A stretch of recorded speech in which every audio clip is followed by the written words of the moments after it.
ਵਾਹਿਗੁਰੂ ਜੀ ਕਾ ਖਾਲਸਾ ਵਾਹਿਗੁਰੂ ਜੀ ਕੀ ਫਤਿਹ। ਸਾਧ ਸੰਗਤ ਜੀ, ਆਓ ਜੀ ਇਸ ਹਫ਼ਤੇ ਦਾ ਅਭਿਆਸ ਸਰਵਣ ਕਰੀਏ। ਪੌੜੀ। ਸੱਚਾ ਸਾਹਿਬ ਏਕ ਤੂੰ, ਜਿਨ ਸੱਚੋ ਸੱਚ ਵਰਤਾਇਆ। ਜਿਸ ਤੂੰ ਦੇ ਤਿਸ ਮਿਲੈ ਸੱਚ, ਤਾ ਤਿਨੀ ਸੱਚ ਕਮਾਇਆ। ਸਤਿਗੁਰ ਮਿਲਿਐ ਸੱਚ ਪਾਇਆ, ਜਿਨ ਕੈ ਹਿਰਦੈ ਸੱਚ ਵਸਾਇਆ। ਮੂਰਖ ਸੱਚ ਨਾ ਜਾਣਨੀ, ਮਨਮੁਖੀ ਜਨਮ ਗਵਾਇਆ। ਵਿੱਚ ਦੁਨੀਆ ਕਾਹੇ ਆਇਆ, ਵਿੱਚ ਦੁਨੀਆ ਕਾਹੇ ਆਇਆ। ਜਿੱਦਾਂ ਗੁਰੂ ਸਾਹਿਬ ਨੇ ਸਾਨੂੰ ਪਿਛਲੇ ਅਭਿਆਸ ਦੇ ਵਿੱਚ ਸਾਨੂੰ ਸਾਡੀ ਮੱਤ ਦੇ ਹਿਸਾਬ ਨਾਲ ਚੱਲਣ ਦੇ ਲਈ ਮਨਾ ਕਰਿਆ, ਅਤੇ ਸਿਰਫ ਪਰਮਾਤਮਾ ਉਸ ਸੱਚੇ ਸਤਿਗੁਰ ਦੀ ਮਿਹਰ ਨਾਲ ਮਿਲਣਾ। ਭਾਵੇਂ ਅਸੀਂ ਲੱਖਾਂ ਯਤਨ ਕਰ ਲਈਏ, ਉਸ ਪ੍ਰਯਾਸ ਨਾਲ ਨਹੀਂ ਮਿਲਣਾ ਜੇ ਅਸੀਂ ਮੱਤ ਯੂਜ਼ ਕਰਦੇ ਹਾਂ। ਗੁਰੂ ਸਾਹਿਬ ਦੱਸਦੇ ਹਨ, ਇਸ ਜਿਹੜਾ ਪੌੜੀ ਹੈਗੀ ਇਹਦੇ ਵਿੱਚ ਗੁਰੂ ਸਾਹਿਬ ਸਾਨੂੰ ਸੱਚੇ ਸਤਿਗੁਰ ਨਾਲ ਦੱਸਦੇ ਹਨ, ਬੁਲਾਉਂਦੇ ਹਨ। ਸੱਚਾ ਸਾਹਿਬ ਏਕ ਤੂੰ, ਜਿਨ ਸੱਚੋ ਸੱਚ ਵਰਤਾਇਆ।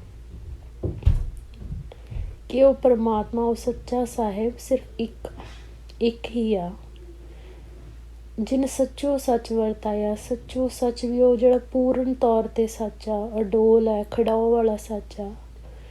ਕਿ ਉਸਨੇ ਆਪਣਾ ਇਹ ਗੁਣ ਫਿਰ ਸਾਰੇ ਕਿਧਰੇ ਵਰਤਾ ਦਿੱਤਾ, ਵੰਡ ਦਿੱਤਾ। ਪ੍ਰਭੂ ਦਾ ਜਿਹੜਾ ਨਿਰੰਕਾਰ ਰੂਪ ਆ, ਇੱਕ ਰੂਪ ਸੀ, ਇੱਕ ਤੋਂ ਉਹਨੇ ਅਨੇਕ ਦੇ ਵਿੱਚ ਪਸਰ ਗਿਆ ਨਾ, ਕਿ ਉਸਨੇ ਆਪਣਾ ਸੱਚੋ ਸੱਚ ਰੂਪ ਆਪਣਾ ਵਰਤਾ ਦਿੱਤਾ ਅਨੇਕ ਦੇ ਵਿੱਚ। ਅਡੋਲਤਾ ਦਾ, ਸੱਚ ਦਾ ਗੁਣ ਇਹ ਜਗਤ ਵਿੱਚ ਕਿੱਦਾਂ ਵਰਤਾਇਆ, ਗੁਰੂ ਸਾਹਿਬ ਨੇ ਦਰਸ਼ਨ ਕਰਾਏ।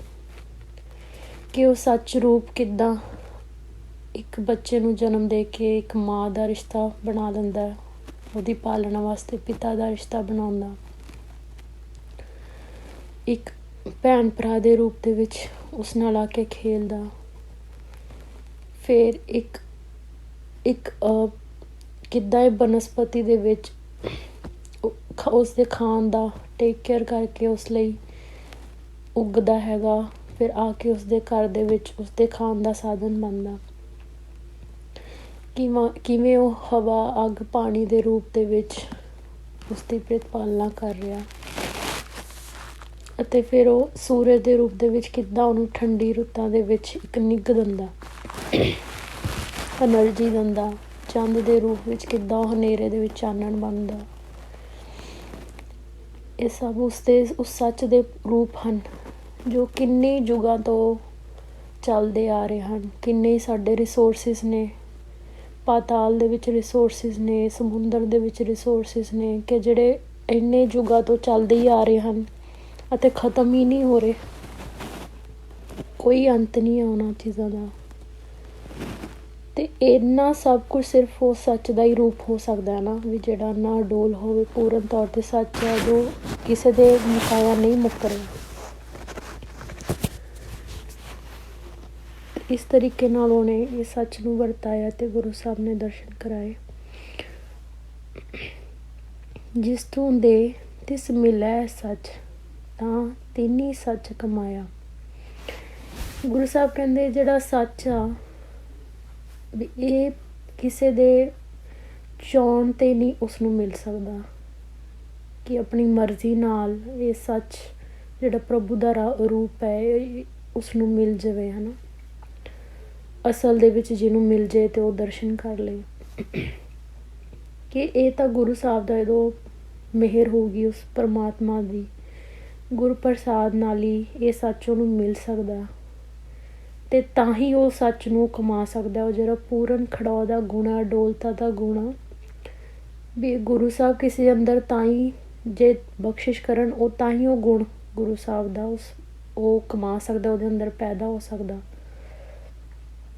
ਕਮਾਣਾ ਕਿ ਉਹ ਇੱਕ ਦ੍ਰਿਸ਼ਟ ਕਰ ਸੰਸਰ ਜਾਣੇ ਕਿ ਸਭ 'ਚ ਇੱਕ ਰੂਪ ਦੇਖ ਰਿਹਾ। ਉਹ ਸ਼ਕਤੀ ਗੁਰੂ ਸਾਹਿਬ ਕਹਿੰਦੇ ਕਿ ਉਹ ਪਰਮਾਤਮਾ ਹੀ ਜੇ ਨਦਰ ਕਰੇ ਤਾਂ ਹੀ ਉਹਨੂੰ ਸੱਚ ਮਿਲੂਗਾ, ਤਾਂ ਹੀ ਉਹਨੂੰ ਉਹ ਕਮਾ ਸਕਦਾ, ਉਸ ਗੁਣ ਨੂੰ, ਉਹ ਸੱਚ ਨੂੰ ਕਮਾ ਸਕਦਾ, ਪੂਰਨ ਖੜਾਓ ਦੇ ਗੁਣ ਨੂੰ।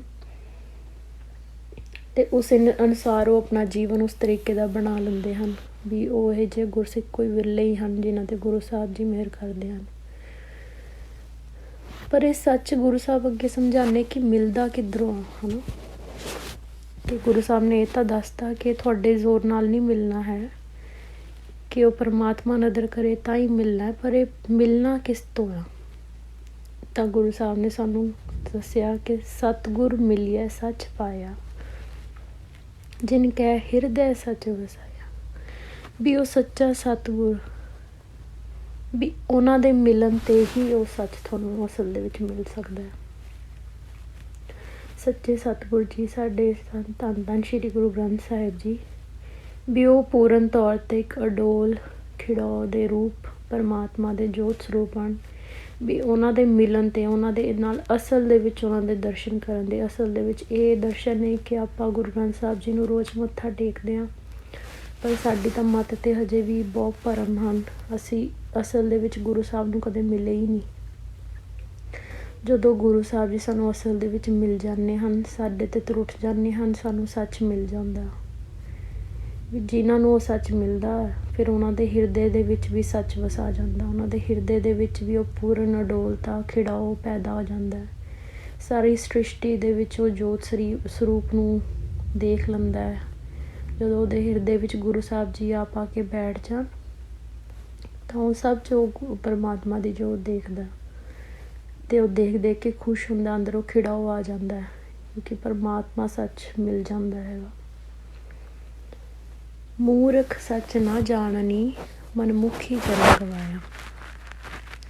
ਮੂਰਖ ਉਹ ਵੀ ਜਿਹੜੀ ਆਪਣੀ ਮੱਤ ਰੱਖ ਰਿਹਾ, ਆਪਣਾ ਮੂੰਹ ਰੱਖ ਰਿਹਾ ਅੱਗੇ, ਵੀ ਉਹ ਇਨਸਾਨ, ਉਹ ਮਨਮੁਖ ਜਿਹੜਾ ਆਪਣੇ ਮਨ ਨੂੰ ਅੱਗੇ ਰੱਖਦਾ ਹੈ ਨਾ, ਮਨ ਦੀ ਮੰਨਦਾ, ਵੀ ਉਹਨੂੰ ਨਹੀਂ ਸੱਚ ਮਿਲਦਾ ਕਦੇ, ਕਿਉਂਕਿ ਉਹਨੇ ਆਪਣੀ ਮੱਤ ਹੀ ਯੂਜ਼ ਕਰਨੀ। ਉਹਨੇ ਸੱਚੇ ਸਤਿਗੁਰੂ ਜੀ ਦੀ ਕਦੇ ਮੱਤ ਹੀ ਨਹੀਂ ਯੂਜ਼ ਕਰਨੀ ਜਿਸ ਪਾਸੇ, ਕਿਉਂਕਿ ਗੁਰੂ ਸਾਹਿਬ ਤਾਂ ਸਾਨੂੰ, ਅਸੀਂ ਉਹਨਾਂ ਦੀ ਗੱਲ ਸੁਣਾਂਗੇ ਤਾਂ ਉਹ ਸਾਨੂੰ ਸੱਚੇ ਪਿਤਾ ਪਰਮਾਤਮਾ ਦੇ ਨੇੜੇ ਲੈ ਕੇ ਜਾਣਗੇ। ਪਰ ਜਦੋਂ ਅਸੀਂ ਸੱਚੇ ਸਤਿਗੁਰ ਦੀ ਮੱਤ ਯੂਜ਼ ਨਹੀਂ ਕਰਦੇ, ਆਪਣੀ ਮੱਤ ਯੂਜ਼ ਕਰ ਰਹੇ ਹਾਂ, ਫਿਰ ਸਾਨੂੰ ਕੀ ਹੋ ਰਿਹਾ, ਅਸੀਂ ਵਾਸ਼ਨਾ, ਹਰ ਚੀਜ਼ ਨਾਲ ਵਾਸ਼ਨਾ ਸਾਡੀ ਜੁੜਨੀ ਆ, ਅਤੇ ਅਸੀਂ ਉਹ ਵਾਸ਼ਨਾ ਦੇ ਭਰਮ ਵਿੱਚ ਰਹਿ ਕੇ ਹੀ ਸਾਡੀ ਸਾਰਾ ਜਿਹੜਾ ਜਨਮ ਉਹ ਖਤਮ ਹੋ ਜਾਣਾ। ਇਹਦਾ ਇੱਦਾਂ ਐਗਜ਼ਾਮਪਲ ਜਿਵੇਂ ਖਾਲਸਾ ਵੀ ਕਈ ਵਾਰੀ ਸਮਝਾਉਂਦੇ ਹਾਂ ਕਿ ਮਨ 'ਚ ਆਏ ਕਿ ਕੋਈ ਵੀ ਜੀ ਆ, ਭਾਵੇਂ ਆਪਾਂ ਰੂਪ ਦੇਖਦੇ ਹਾਂ, ਉਹ ਰੂਪ ਜੇ ਰੂਪ ਤੱਕ ਹੀ ਸੀਮਤ ਰਹਿ ਗਿਆ ਤਾਂ ਉਹ ਵਾਸ਼ਨਾ ਬਣ ਜਾਣੀ, ਉਹ ਅਧੂਰਾ ਰਹਿ ਗਿਆ ਤਾਂ ਉਹ ਕਾਮ ਵਾਸ਼ਨਾ ਬਣ ਜਾਣੀ। ਪਰ ਉਹੀ ਜਦੋਂ ਅਸੀਂ ਉਹ ਰੂਪ ਦੇ ਅੰਤ ਤੱਕ ਵੀ ਉਹ ਪਰਮਾਤਮਾ ਜੀ ਨੇ ਰੂਪ ਨੂੰ ਬਣਾਇਆ, ਉਹ ਪੂਰਨ ਤੌਰ ਦੇ ਗੁਣ ਤੱਕ ਜਾਂਦੇ ਹਾਂ, ਤਾਂ ਉਹ ਜਦੋਂ ਅਸੀਂ ਪੂਰਾ ਦੇਖਦੇ ਹਾਂ ਤਾਂ ਸਾਨੂੰ ਉਹ ਪਰਮਾਤਮਾ ਚੇਤੇ ਆਉਂਦਾ, ਫਿਰ ਉਹ ਵਾਸ਼ਨਾ ਨਹੀਂ ਰਹਿੰਦੀ। ਪਰ ਅਸੀਂ ਅੱਜ ਕੱਲ੍ਹ ਕੀ ਕਰ ਰਹੇ ਹਾਂ, ਅਸੀਂ ਆਪਣੀ ਮਨ ਦੇ ਮੱਤ ਦੇ ਹਿਸਾਬ ਨਾਲ ਚੱਲ ਕੇ ਅਸੀਂ ਹਰ ਚੀਜ਼ ਅਧੂਰੀ ਦੇਖ ਰਹੇ ਹਾਂ। ਅਧੂਰੀ ਦੇਖਣ ਦੇ ਨਾਲ ਕੀ ਹੋ ਰਿਹਾ, ਅਸੀਂ ਵਾਸ਼ਨਾਵਾਂ ਦੇ ਵਿੱਚ ਫਸ ਰਹੇ ਹਾਂ, ਅਸੀਂ ਮੋਹ ਦੇ ਜਾਲ ਵਿੱਚ ਫਸ ਰਹੇ ਹਾਂ, ਅਸੀਂ ਮਾਤਾ ਪਿਤਾ ਭੈਣ ਭਰਾ ਨੂੰ ਦੇਖ ਕੇ ਸਿਰਫ ਮੋਹ ਦੇ ਜਾਲ 'ਚ ਫਸ ਰਹੇ ਹਾਂ। ਅਸੀਂ ਉਹਦੇ ਪੂਰਨ ਐਂਡ ਤੱਕ, ਉਹ ਪਰਮਾਤਮਾ ਤੱਕ ਨਹੀਂ ਪਹੁੰਚ ਰਹੇ ਕਿ ਦਿੱਤੇ ਤਾਂ ਮੈਨੂੰ ਉਸ ਪਰਮਾਤਮਾ ਨੇ ਹੀ ਆ, ਭਾਵੇਂ ਉਹ ਮੇਰੇ ਭੈਣ ਭਰਾ ਮਾਂ ਪਿਓ ਦੇ ਰੂਪ 'ਚ ਆ ਕੇ ਮੈਨੂੰ ਪਿਆਰ ਕਰ ਰਿਹਾ, ਪਰ ਕਰ ਤਾਂ ਉਹ ਪਰਮਾਤਮਾ ਹੀ ਰਿਹਾ ਨਾ। ਭਾਵੇਂ ਉਹ ਕਿਸੇ ਸਾਧੂ ਦੇ ਰੂਪ 'ਚ ਆ ਕੇ ਤੁਹਾਨੂੰ ਪ੍ਰੇਮ ਕਰਦਾ, ਪਰ ਕਰ ਤਾਂ ਉਹ ਪਰਮਾਤਮਾ ਹੀ ਰਿਹਾ। ਜਦੋਂ ਅਸੀਂ ਅਧੂਰਾ ਦੇਖਦੇ ਹਾਂ, ਅਸੀਂ ਆਪਣੀ ਮਨ ਦੇ ਹਿਸਾਬ ਨਾਲ ਚੱਲ ਪੈਂਦੇ ਹਾਂ, ਤਾਂ ਅਸੀਂ ਉਸ 'ਚ ਫਸ ਜਾਂਦੇ ਹਾਂ, ਭਰਮ 'ਚ ਫਸ ਜਾਂਦੇ ਹਾਂ, ਅਤੇ ਇੱਦਾਂ ਹੀ ਕਰਦੇ ਪਤਾ ਹੀ ਨਹੀਂ ਲੱਗਦਾ ਉਹਦਾ ਜਨਮ ਵੀ ਸਾਰਾ ਵਿਅਰਥ ਚਲੇ ਜਾਂਦਾ, ਕਿਉਂਕਿ ਇਹ ਸਿਰਫ ਆਹੀ ਤਾਂ ਜਨਮ ਸੀਗਾ ਜਦੋਂ ਗੁਰੂ ਸਾਹਿਬ ਨੂੰ ਮਿਲਣਾ ਸੀ। ਫਿਰ ਜਦੋਂ ਇੱਦਾਂ ਹੀ ਜਨਮ ਨਿਕਲਿਆ, ਗੁਰੂ ਸਾਹਿਬ ਕਹਿੰਦੇ ਕਿ ਵਿੱਚ ਦੁਨੀਆ ਕਾਹੇ ਆਇਆ, ਵੀ ਦੁਨੀਆ ਦੇ ਆਉਣ ਦੇ ਵਿੱਚ ਫਾਇਦਾ ਹੀ ਕੀ ਹੋਇਆ ਤੇਰਾ, ਕਿਉਂਕਿ ਇਹ ਜਨਮ ਤਾਂ ਜਿਹੜਾ ਮਨੁੱਖੀ ਸਰੀਰ ਤੈਨੂੰ ਮਿਲਿਆ ਸੀ, ਵੀ ਇਹ ਤਾਂ ਤੈਨੂੰ ਸੱਚ ਨੂੰ ਮਿਲਣ ਵਾਸਤੇ ਮਿਲਿਆ ਸੀ ਨਾ। ਔਰ ਜਦੋਂ ਤੂੰ ਸੱਚ ਦੀ ਖੋਜ ਹੀ ਨਹੀਂ ਕਰੀ, ਉਹਨੂੰ ਪੂਰਨ ਅਡੋਲ ਪਰਮਾਤਮਾ ਨੂੰ ਪੂਰਨ ਤੌਰ 'ਤੇ ਸ੍ਰਿਸ਼ਟੀ ਨੂੰ ਦੇਖਿਆ ਹੀ ਨਹੀਂ, ਕੁਦਰਤ 'ਚੋਂ ਵੀ ਆਪਣੇ ਮਤਲਬ ਦਾ ਸੈਲਫਿਸ਼ ਰੀਜ਼ਨਸ ਕਰਕੇ ਯੂਜ਼ ਕਰਿਆ, ਉਹ ਪਰਮਾਤਮਾ ਨੂੰ ਨਹੀਂ ਕੁਦਰਤ 'ਚ ਦੇਖਿਆ, ਉਹਦੀ ਸ੍ਰਿਸ਼ਟੀ ਨੂੰ ਹੀ ਬਸ ਪ੍ਰੇਮ 'ਚ ਰੱਖਿਆ, ਉਹਨੂੰ ਹਰ ਚੀਜ਼ ਦੇ ਮੋਹ 'ਚ ਫਸ ਗਿਆ। ਭਾਵੇਂ ਉਹ ਪਰਿਵਾਰ ਸੀ, ਭਾਵੇਂ ਕੁਦਰਤ ਸੀ, ਭਾਵੇਂ ਕੋਈ ਰਿਸੋਰਸਿਸ ਸੀ, ਭਾਵੇਂ ਤੇਰਾ ਕੋਈ ਪੈਸੇ ਸੀ, ਮਤਲਬ ਕਿਸੇ ਵੀ ਚੀਜ਼ ਨਾਲ ਹੀ। ਕਿ ਜਦੋਂ ਅਸੀਂ ਫਸ ਗਏ ਤਾਂ ਗੁਰੂ ਸਾਹਿਬ ਕਹਿੰਦੇ ਇਹ ਜਿਹੇ ਜੀਵਨ ਦਾ ਜਿਉਣ ਦਾ ਕੋਈ ਫਾਇਦਾ ਨਹੀਂ, ਕਿਉਂਕਿ ਇਹ ਤਾਂ ਮਨੁੱਖੀ ਸਰੀਰ ਗੁਰੂ ਸਾਹਿਬ ਨੂੰ ਮਿਲਣ ਵਾਸਤੇ ਮਿਲਿਆ ਸੀ, ਫਿਰ ਇਸ ਦਾ ਦੁਨੀਆ ਵਿੱਚ ਆਉਣ ਦਾ ਕੋਈ ਫਾਇਦਾ ਨਹੀਂ ਹੋਇਆ, ਕੋਈ ਲਾਭ ਨਹੀਂ ਹੋਇਆ, ਜਨਮ ਵਿਅਰਥ ਇੱਦਾਂ ਹੀ ਚਲੇ ਗਿਆ। ਗੁਰੂ ਸਾਹਿਬ ਨੂੰ ਇਹੀ ਅਰਦਾਸ ਆ, ਗੁਰੂ ਸਾਹਿਬ ਤੁਸੀਂ ਸਾਨੂੰ ਸੱਚੇ ਸਤਿਗੁਰੂ ਜੀ ਇਸ ਜਨਮ ਦੇ ਵਿੱਚ ਮਿਲੇ ਹੋ, ਭਾਵੇਂ ਤੁਸੀਂ ਸਾਨੂੰ ਮਿਲੇ ਹੋ, ਪਰ ਅਸੀਂ ਆਪਣੀ ਆਲਸ ਦੇ ਕਾਰਨ ਤੁਹਾਡੇ ਇੰਨੇ ਨੇੜੇ ਨਹੀਂ ਜਾ ਪਾਉਂਦੇ। ਤੁਸੀਂ ਆਪਣੇ ਆਪ ਸਾਨੂੰ ਆਪਣੇ ਵੱਲ ਖਿੱਚ ਲਓ, ਆਪਣੇ ਨਾਲ ਪ੍ਰੇਮ ਦੀ ਡੋਰ 'ਚ ਬੰਨ੍ਹ ਲਓ, ਤਾਂ ਕਿ ਸਾਨੂੰ ਵੀ ਸਾਡੇ ਵੀ ਹਿਰਦੇ ਦੇ ਵਿੱਚ ਸੱਚ ਵਸ ਕੇ ਅਸੀਂ ਵੀ ਸੱਚ ਦਾ ਤੁਹਾਡੇ ਦਰਸ਼ਨ ਕਰ ਸਕੀਏ ਅਤੇ ਤੁਹਾਡੇ ਨਾਲ ਮਿਲ ਸਕੀਏ, ਅਤੇ ਅਸੀਂ ਤੁਹਾਡੀ ਮੱਤ ਨਾਲ ਚੱਲੀਏ, ਆਪਣੀ ਮੱਤ ਯੂਜ਼ ਕਰਕੇ ਅਸੀਂ ਭਰਮ 'ਚ ਨਾ ਫਸੀਏ। ਗੁਰੂ ਪਿਤਾ ਜੀ ਸਾਡੀ ਸਭ ਦੀ ਆਈ ਅਰਦਾਸ ਹੈ ਜੀ। ਭੁੱਲ ਚੁੱਕ ਮਾफ़ ਕਰਨੀ ਜੀ, ਸਾਧ ਸੰਗਤ ਜੀ ਆਪ ਜੀ ਬਖਸ਼ਣਹਾਰ ਹੋ। ਵਾਹਿਗੁਰੂ ਜੀ ਕਾ ਖਾਲਸਾ, ਵਾਹਿਗੁਰੂ ਜੀ ਕੀ ਫਤਿਹ।